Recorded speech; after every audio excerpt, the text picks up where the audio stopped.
Is that your head, buddy?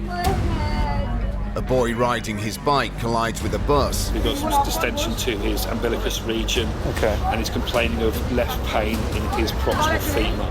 A man is struggling to breathe after being rescued from a house fire. Can I just have a look in your mouth?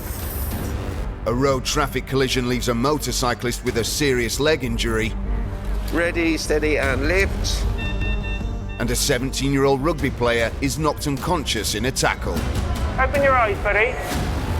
On average, West Midlands Ambulance Service receives over 4,000 calls for help every day.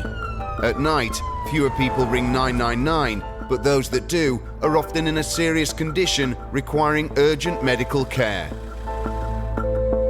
Just booking on, me and Rich Fawcett. Just give us a call if anything comes in. Yeah, no worries, buddy. While most of the West Midlands sleeps, critical care paramedic Kiri Hemus and Dr. Richard Fawcett are on standby to treat the most serious life-threatening emergencies.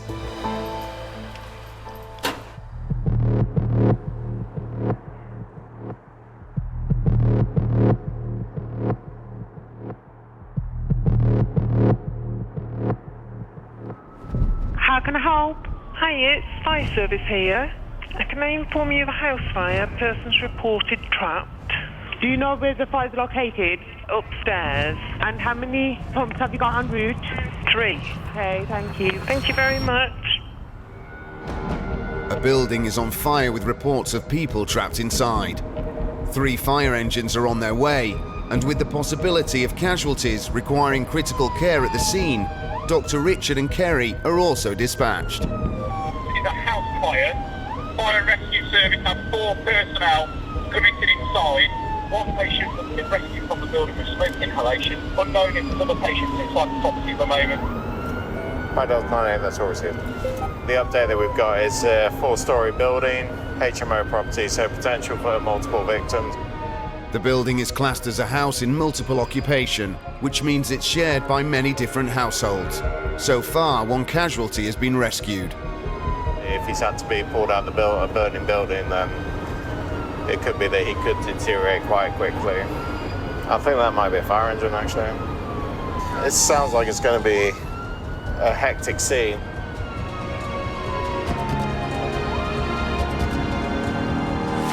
I think it's up there. My Delta 98 on scene.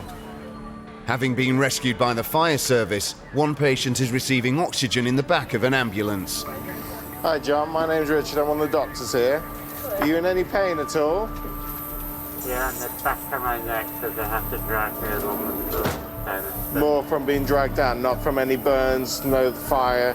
Did you actually see any fire in where you were? No, just fixed right. 52-year-old John was found in his bedroom on the 4th floor of the building. A candle he was burning started the fire. Did you pass out at any point? I don't think so. No? You got any breathing problems normally? Yeah, I've been in hospital with a chest infection. Okay, when did you get out of hospital? We went in on the 6th of October. Oh, okay. 3 days in ITU. Oh, right.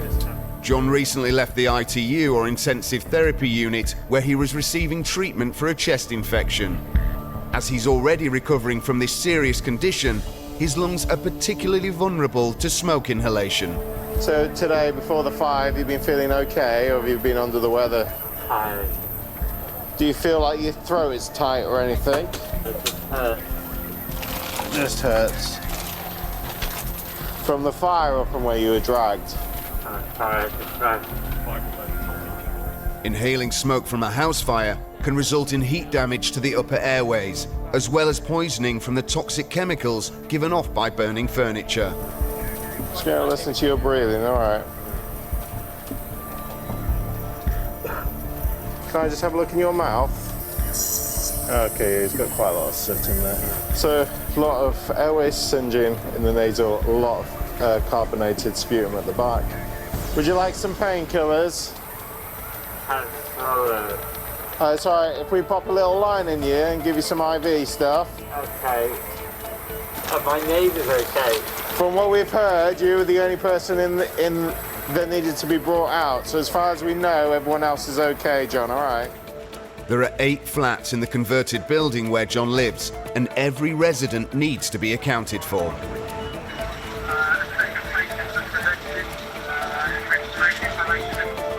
33 minutes after the alarm was raised, news comes in that a second casualty has been pulled from the smoke-filled building and is now in need of Dr. Richard's care.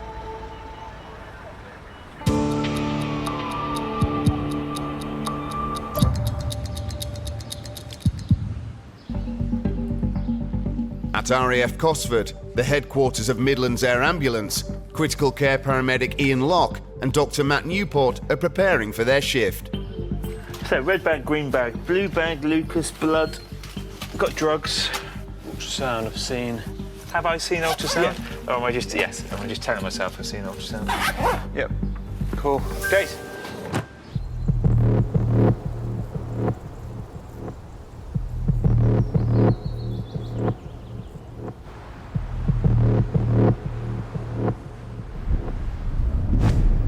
Ambulance service. Is the patient breathing?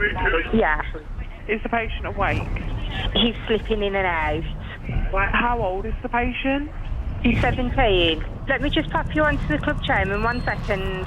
Hello? What happened? He took a bang to the back of his head during a rugby game. And when he tried to get to his feet, his legs went and he's gone down again. Sorry, 1 second. I'll just pass you on to his mum. Hello? Did you see what happened at all? I didn't, but one of his friends said that he was took out quite bad, I think, and banged his head, I think. Okay, it's going into consciousness. No, he's gone again, he's gone. He's gone, Bab, he's gone. We are coming as quickly as we can.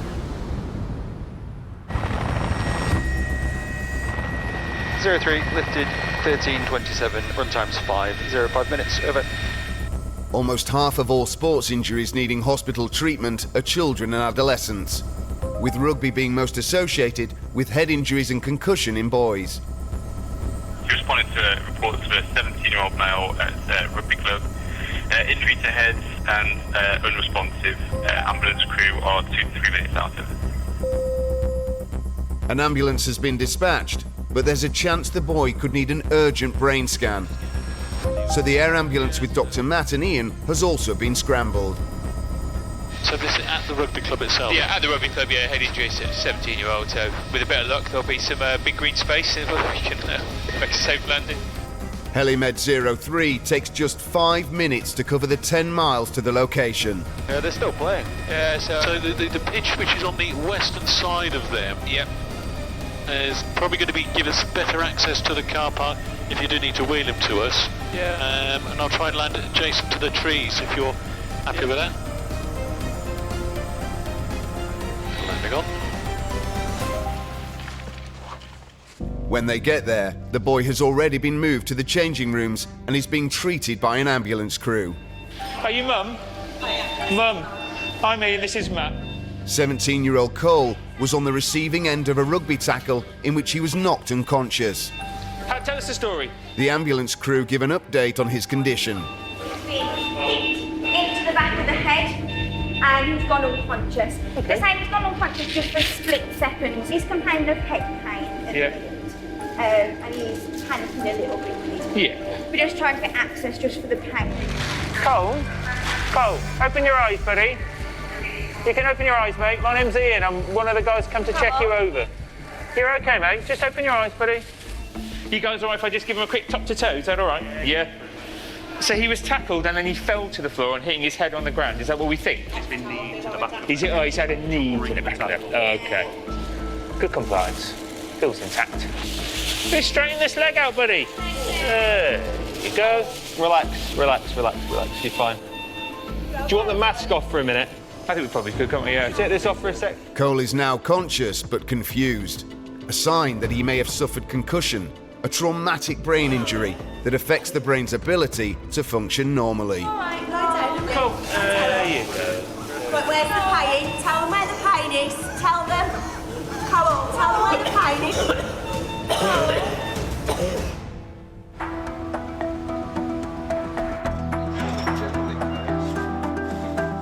Preparing for another 12-hour shift are critical care paramedics Mike Andrews and Ryan Ferris. Mike used to train other paramedics, but in 2018 he joined the critical care team. feel like in 2.5 years of being on this team, I've probably dealt with more of the serious sort of cases, which is, you know, why we're here, understandably, than I ever did in sort of the previous 10 years as a paramedic, so. Like, I've got onto this team super early in my career, which is a massive privilege, and to think that potentially I've got lots more years within this team, it's just, yeah, it's fantastic.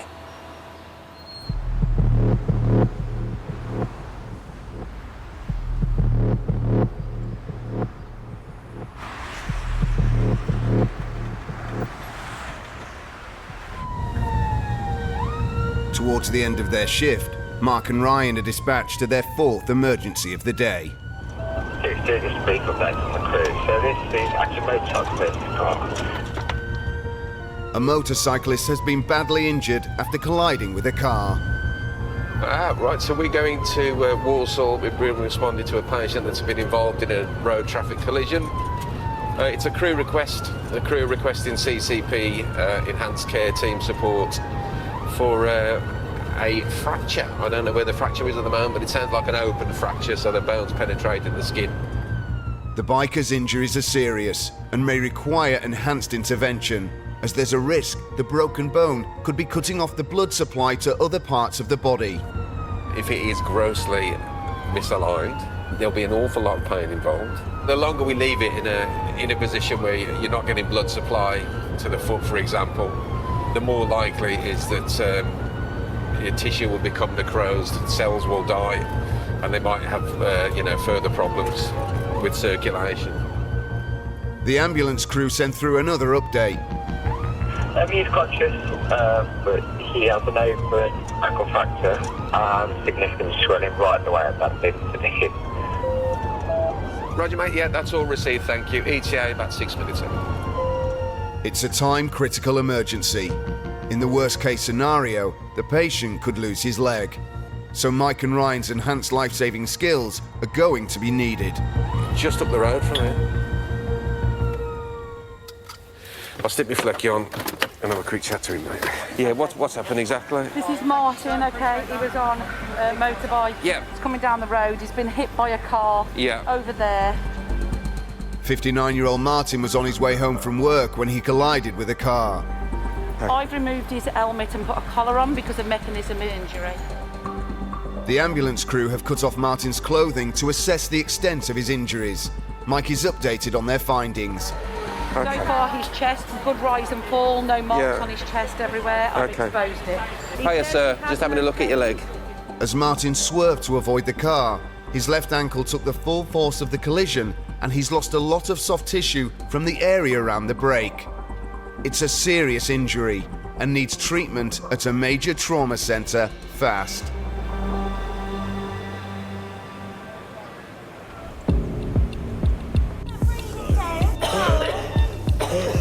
In Wolverhampton, Dr. Matt Newport and critical care paramedic Ian Locke are treating 17-year-old Cole. I'm a bit shocked, a bit dazed, a bit confused, don't worry. I think we'll get some access. Cole was knocked unconscious in a rugby tackle and is now extremely agitated, a sign of a possible brain injury. Sharp scratch, buddy, okay, just relax. Nice, slow, deep breaths. Confused by what's happening, Cole's becoming increasingly anxious and is starting to hyperventilate. Again, Cole, because you're breathing really fast. I think because he's breathing so quickly, sometimes what you do is you flush a load of carbon dioxide out and it just causes a bit of cramp in his hands and pins and needles. So we probably just, we can get a bit of pain relief in and just calm him down a bit. Dr. Matt and Ian haven't found any evidence of broken bones or internal injuries, but suspect Cole may be suffering from concussion. And well, I think probably, given that he's GCS 15, he's moving all four limbs, he's got good tone. I think head injury obs and a scan, both of which can be done at New Cross. I don't really see any reason. Very sensible place. We can call them first. Yeah, I think we'll give them details. Happy with that as a plan, roughly, for now? With the pain relief having taken effect, Cole is now calm and fully conscious. So we'll get a bed off, we'll get him on that, get him in the ambulance. I'll go and give him a hand with the bed and I'll update the sector. As a precaution, Cole will be taken to hospital for further investigations. When you're ready, mate, if you look over to your right, you'll see the ambulance trolley, OK? What we'll do is we'll sit you up slowly, we'll get you to have a little sit on there. It's a bit more comfy, bud, than this. Yeah. Do you want to grab hold of my arm? Do you want a hand up? In your own time, mate, all right? Here you come, buddy. Well done, mate, well done. 3, 2, 1. Excellent. A minute, look to your right, Cole. Look to your right, mate, so you know where you're going. Okay, let's get you onto that stretcher. Is that all right? Cole, you're all right, bud. Open your eyes, mate. You can bend your knees up for me. 1, 2, 3. That's it, mate. Stand up nice and tall, mate. I was never this big at that age. Just not that big now. Cole, we're going to come out. You have to keep still, otherwise you'll bash your head on the door frame, bud, all right? Dr. Matt and Ian decide Cole is stable enough for the ambulance crew to care for him on the journey to hospital, freeing them up for the next code red emergency. All the very best, guys, okay? Cheers, buddy. He's got pain in the back of his head, and that's made him a little bit anxious and a bit sort of confused, given that he's had a brief loss of consciousness. And the plan is he'll go to the local trauma unit for sort of head injury obs and possibly a scan if he deteriorates at all. So hopefully this young man, you know, will be fine, and I feel he will be. They'll have some time at hospital and hopefully come back and be playing rugby in the next couple of weeks.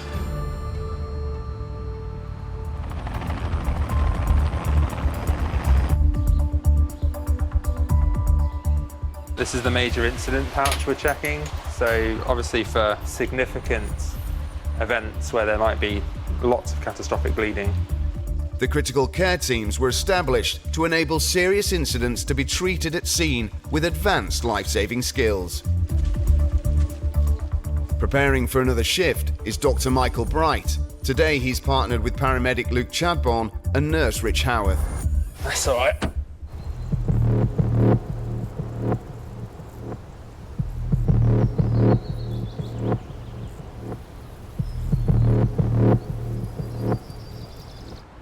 Ambulance service, is the patient breathing? Yes, she's just having an allergic reaction. Is she awake at the moment? Yes.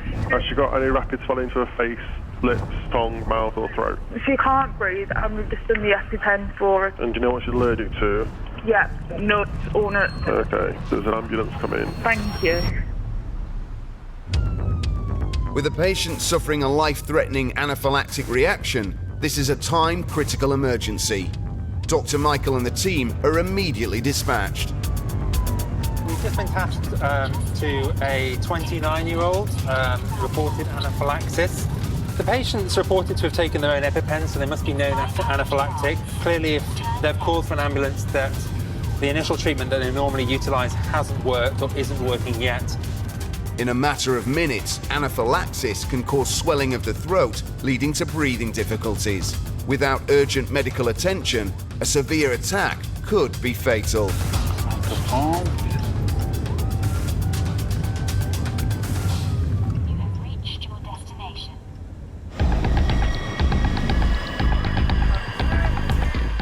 In Shrewsbury, Dr. Richard Fawcett and critical care paramedic Kerry Hemus are at the scene of a house fire. 52-year-old John is suffering from smoke inhalation after being rescued from a burning building by the fire service. Have you got your cannulas? The fire started when a candle that John had lit set fire to his flat. I'm going to go for a little one here, John. While Kerry finds a vein to give him pain relief, Dr. Richard is searching for another resident who's also reported as suffering from smoke inhalation. I just want to make sure this other guy, just get eyes on very quickly that he's not going to need anything. So Ben's with him, he's very minor. The incident commander points Dr. Richard in the direction of another ambulance crew member. They've been treating one of John's neighbours, who also escaped from the building. He was in a flat above, so as they've walked down through the smoke, that's where he's inhaled it. So, like, I'm not concerned. Yeah, so he's got no obvious compromise. There's no carbonated soot or anything. Fine. Yeah, he should be fine for Shrewsbury. This other guy, I reckon we're going to have to get him up to the QE there. Satisfied that the man and his flatmate are not in any danger, Dr. Richard is happy for them to be taken to the nearest hospital to be checked over as a precaution. So, John, what we're going to do is give you some painkillers, give you some fluids, all right, make you feel a little bit better. Do you feel sick at all? A little bit. Back on the ambulance, though, Dr. Richard is concerned about the damage to John's airways. I think especially because you only just got out of hospital with your chest as it is, what we're going to do is take you to a specialist centre that deals with burns, just in case you get a bit worse. You're already in the best possible place, all right? Yeah, my neighbour's okay. Yeah, everyone's absolutely fine. I've just been up there. You don't need to worry about anything. Everyone else is okay, all right? First of all, John, we're going to run through some paracetamol. While Kerry attaches an intravenous drip to provide John with some pain relief, Dr. Richard radios control. Be leaving in the next couple of minutes with patient 1 heading towards the QE ETA approximately 50 minutes from now. Over. Right, shall we go? Yep. Both Dr. Richard and Kerry decide to travel with John in the ambulance in order to continue providing critical care en route. John, I'm just giving you something to stop you feeling sick, okay? Yep. We'll keep topping you up with painkillers, don't want you to worry. We'll give you some nice fluids as well, make you feel better. We'll just push the rest of this through and see how you feel over the next 5 minutes. And then if you want some more painkillers, we'll give you some more painkillers, all right? You in pain, John? Whereabouts in your neck and back?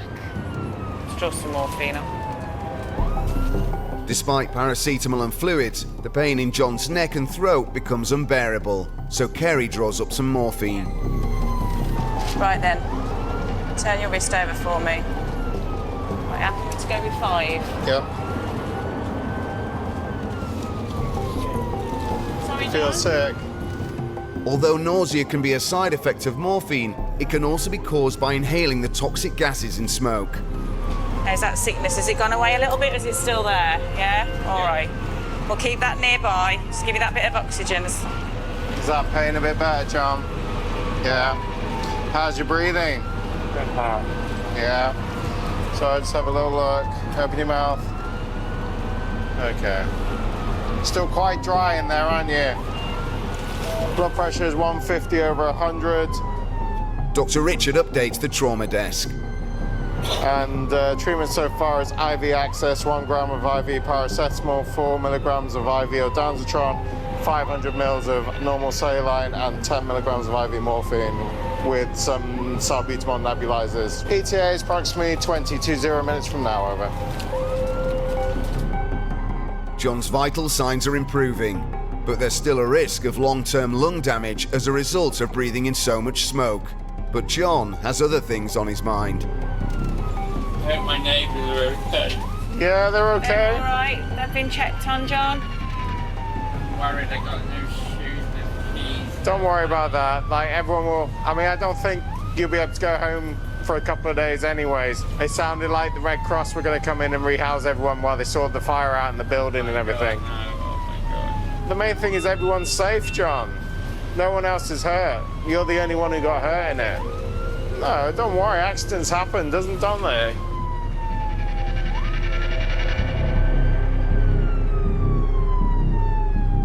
Arriving at the Queen Elizabeth Hospital in Birmingham, John will be taken through to the burns unit, where his breathing will be closely monitored.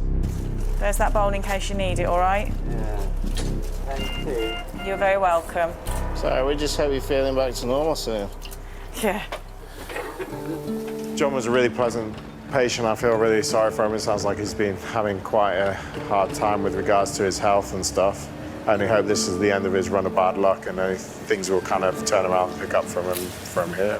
Hopefully he can spend his time on a ward and then be discharged in the next couple of days. Thank you.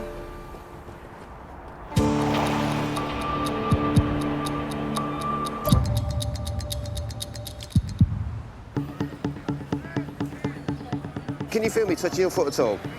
Yeah, you can feel me. Can you wiggle your toes at all? Yeah, you can. Good man. In Walsall, critical care paramedics Mike Andrews and Ryan Ferris are treating 59-year-old Martin. He's crashed his motorbike, badly fracturing his ankle. OK, take a deep breath for me. Before they can move him, Mike needs to check for any other injuries. You got any pains in your neck at all? No, not at all. Number one, priority for us is to get you inside in a ward. You raise that leg for me, your right leg. OK, all right. If you didn't have a problem with your other ankle, do you feel like you could move that? You feel like you've got good power in that leg? OK, all right. But you got no pain in your hips at all? No pain in your ass, all right. Satisfied Martin has no other serious injuries, Mike needs to get him onto the ambulance, but without causing any more damage to his ankle. We just scoop him off the floor then, guys. Do it quick as OK. Let's get you that side. What we'll do is log roll, just log roll him back that high. So it'll be ready, steady, then roll, ready, steady, roll. Slip it under, and then ready, steady back. Lovely. Just push against my leg a bit. Let's get him in the wall. Yeah. Let's do that, and then we'll do pain relief. We'll sort his foot out as well, and then we'll talk about plan where hospitals. Okay. Martin has lost a huge amount of soft tissue around the broken ankle, which could prevent it from healing properly. Ready, steady, and lift. And we'll walk him over. Right, few little bumps, fella. On board the ambulance, Mike and Ryan reassess the ankle fracture to decide what treatment is needed. So you sort of went that way and you tried to avoid the car and then hit you, so it's your foot that took the brunt of it. Because your bike doesn't look that mangled, to be honest. I don't think we need to pull it, mate, or anything. Do you think I don't think it's dislocated enough to warrant it. So from my perspective, although Paul says it's really worn, I don't think it's hugely dislocated to the point that we need to pull it. I think just a little bit of hemorrhage control, because we're slightly dribbling. Yeah. Mike and Ryan decide the broken bone is in normal alignment, but requires dressing and splinting. Just some antibiotics, or some analgesia, and then some antibiotics on it. With such a large area of damaged tissue, there's a high risk of infection, so Mike immediately starts Martin on strong antibiotics. So if 0 was no pain, 10's the worst pain you can imagine. Yeah, where would you score it at? 7 now. I need a 20mm syringe, tick. I need a red bung and a pink drawing up needle as well, please. You ready, Mike? Yeah, I'm good, mate. Good to go, yeah. It's an 18-mile journey to the Queen Elizabeth Hospital in Birmingham. En route, Mike travels with Martin to provide ongoing critical care. Paramoxiclav augmented, 1.2 grams. So an open fracture. It's an antibiotic to cover it for that. Can I be a pain? Yeah. Can I have 2 of the water-free injections as well, please? Yeah. How you feeling, Martin? Entonox is an inhaled mixture of nitrous oxide and oxygen, more commonly known as gas and air. Don't shove it all in, but just take it nice and steady with it. While the ambulance crew injects Martin with antibiotics, Mike calls ahead to alert the trauma team. 6-2, hello. I've got a 59-year-old male. It's an RTC. He has an open, fractured, dislocated left ankle. He's got a good cap refill. He's got good sensation, but he's quite a lot of tissue loss and tissue damage. I'll put you in. The tissue loss around Martin's ankle is considerable. His recovery depends on it being able to grow back. If it can't, Martin is in danger of losing his foot. How you feeling, Martin? Yeah. Did you want the morphine? Morphine I've done. So he's had Entonox, morphine, Paramoxiclav. Do you want him to have the paracetamol? Yeah, do you reckon we could do with it? Intravenous paracetamol, alongside the morphine, will help bring down his pain levels. Right, that's going to run through pretty slowly anyway. Just keep our eye on it. Keep that hand nice and still for us. Not too far away now.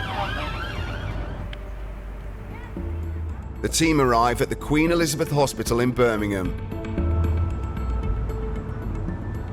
Martin, we're going to get you off now, mate. So when we take you in, I'm going to start talking to the docs and the team. There'll be quite a few people in there. It gets a bit chaotic. Well, where are we going? Straight into resus, mate. Mike and the ambulance crew take Martin through to the emergency department, where the waiting orthopaedic team can start immediate treatment. He's going to go through some imaging. The largest amount of work will be the soft tissue injury, so he's going to require some attention there. Maybe some plastic surgery involvement just to repair that ankle, really.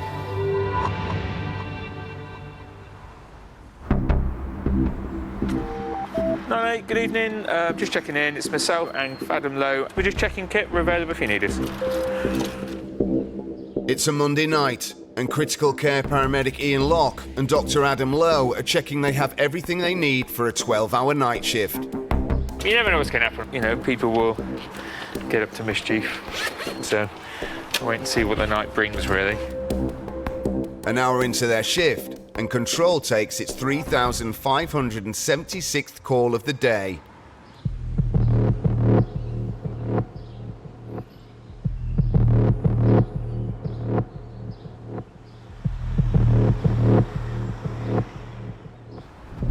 ambulance. Oh yeah, there's a child who's been run over by this. Very Are they responsive. breathing? Yeah. Are they awake? No, it's a child. He's been Okay, run over. stop there for me. Is their breathing noisy or abnormal? It's noisy. Hello, darling.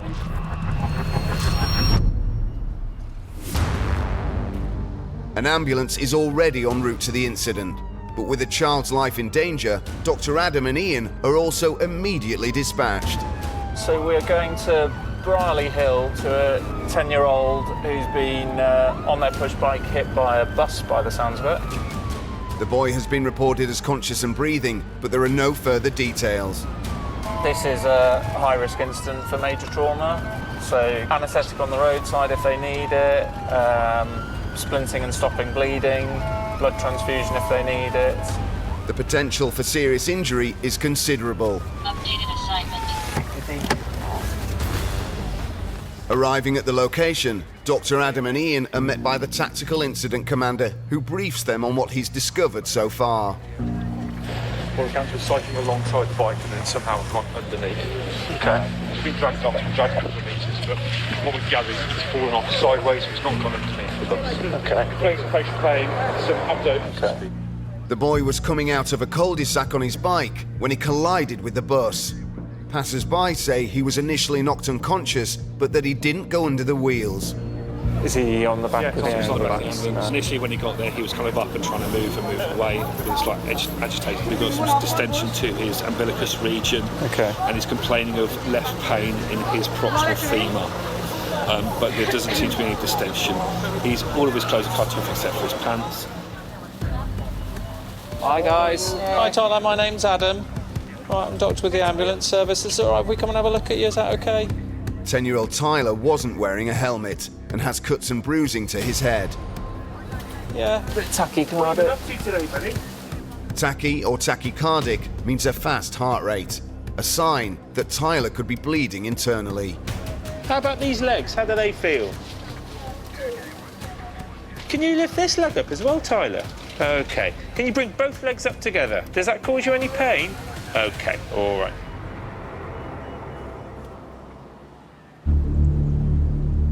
In Warwickshire, Dr. Michael Bright and his team have just arrived on scene with a patient who is suffering a life-threatening anaphylactic reaction. 29-year-old Helen was working at her desk when a colleague opened a bag of nuts next to her. What kind of symptoms did you have initially? I couldn't really breathe.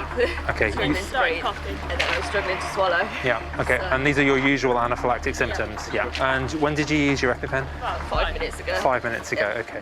Helen carries an EpiPen everywhere she goes. This is a syringe that delivers adrenaline straight into her bloodstream. And do you think you felt any effects of the adrenaline at the moment? Yes. Yeah. Oh, you look like you've got the adrenaline shakes. I've got it. Do you feel like your anaphylactic symptoms are improving? My breathing's better. Yeah. Adrenaline immediately reduces swelling in the throat, making breathing easier. But it can also cause a surge in energy that leads to shaking. So your observations look okay at the moment. In fact, they're looking higher because you've had the adrenaline.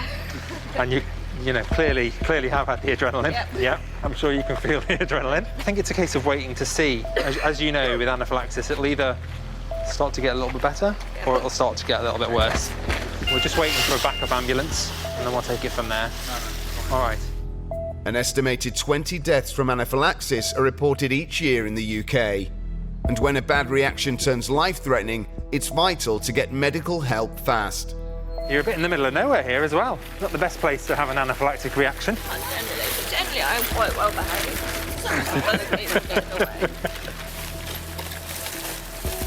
Right, which hand do you normally prefer to have a cannula in if you're having one? Oh, it's not really her. She's not very good with needles. She's not very good with needles. I'm sure you know better than we do how your anaphylaxis goes. Yeah. So we will just get all this in place just in case you need to have some more adrenaline. Dr. Michael inserts a cannula into Helen's arm so adrenaline can be given quickly, if it's needed. Sharp scratch coming up, okay? You probably just need a trip up to ED just to be watched. Because you know with anaphylaxis you get this kind of biphasic reaction. Could come back in about half an hour, 40 minutes. You're in the middle of nowhere, you know, realistically. Anaphylaxis often begins minutes after exposure to the problem food.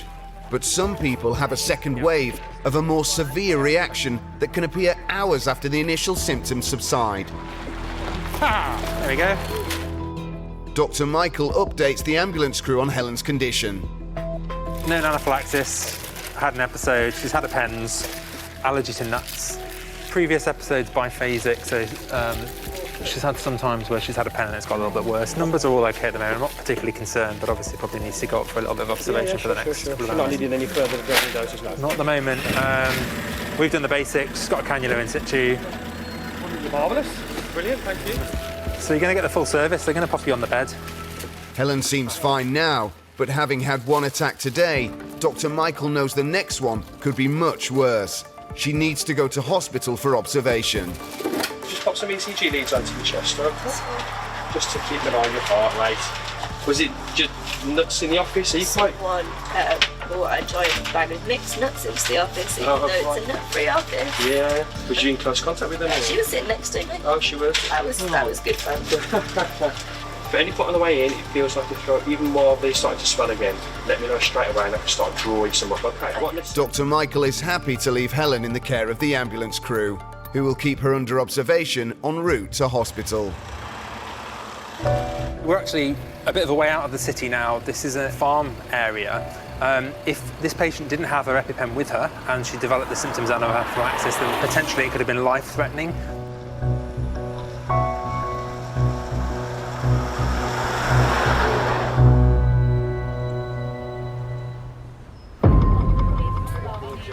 What are you thinking in terms of triage? In Brierley Hill, Dr. Adam Lowe and critical care paramedic Ian Locke are treating 10-year-old Tyler. He was riding his bike when he collided with a bus. Tyler, your mum's just outside, okay? All right. She knows that you're nice and safe. She knows that you're doing really well, okay? Is it all right if I pop a little blanket over you just to keep you warm? Get you a bit warm, buddy. All right. There you go. You've been very brave, haven't you?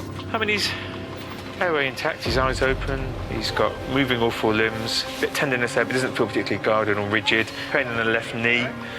Tyler didn't fall under the wheels, but witnesses say he was dragged along for a few meters and was knocked unconscious. But he's been drugged up. I still feel...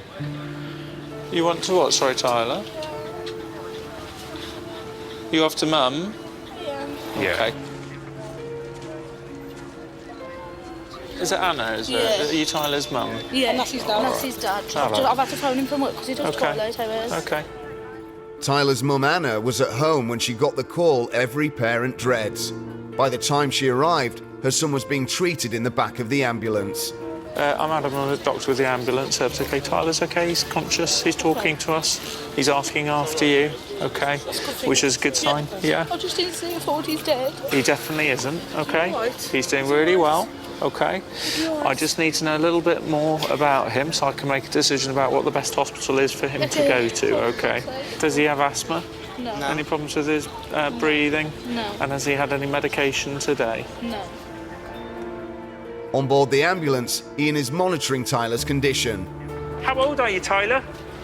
You're 10. Do you know when your birthday is? In March. Okay, all right. By asking questions, Ian is looking for signs of confusion that could point to a brain injury. Yeah, I know, mate. Should we try and get you some medicine to take that pain away? Yeah. Yeah, okay, mate. Let's try and have a look at that as well. Outside, Dr. Adam takes another look at the bus to try and work out exactly what happened. Whilst we can see the back, why it's been dragged. Here. Okay. So we clipped him from here. Okay. Is that your head, buddy? My head. Whereabouts in your head? Is it where I'm holding? Yeah. Is that better now? Tyler's head is completely immobilized to protect his spine on the journey to hospital. You want to go to sleep? You can close your eyes if you want, Tyler. What we might do is just keep asking you questions, though, okay? Good man. Good man. You feel a bit sick? All right. You going to be sick? Should we get you a little bowl? Before they set off, Dr. Adam checks Tyler's abdomen once more, looking for signs of bruising or internal bleeding. So we go BCH. He looks fine, his heart rate's coming down, he's just a little bit drowsy now, feeling a bit sick. So BCH based on mechanism. As Dr. Adam can't rule out a serious head injury, he decides to take Tyler to Birmingham Children's Hospital, the region's paediatric major trauma centre. He's doing fine. We're going to take him to the Children's Hospital. It'd be helpful for one of you to come just to help. As I say, it'll be a case of them checking him over. Tyler's mum will drive to hospital. But before they all set off, Ian updates control. No, we're going to be conveying this patient on balance. We'd rather get him checked up at BCH. Thanks very much, and I'll pass the alert now for you. The hospital is a 20-minute drive away. Adam travels with Tyler to carefully monitor his vital signs. Tyler? You okay? Yeah, good lad. I can't see any evidence of a tyre going over him, thankfully, because that's normally what causes the damage, so I think he's been very lucky, really. Tyler, we're at the hospital now, okay? Waiting for him when he arrives is his mum. Are you all right to get him checked in with Mum? Is that all right? So we'll just take him in. They'll obviously check him over. You just need to get him registered with his name, date of birth and address and so on, OK? Tyler will be seen by the trauma team to make sure he has no internal injuries that aren't obvious. Well done, Tyler, OK. He wasn't wearing a helmet, so he was lucky he didn't hit his head badly on the pavement. The glancing blow knocking him off his bike, and then a bit of a combination of him hitting the side of the bus and then hitting the ground. So hopefully he's lucky and hasn't done himself any major injuries.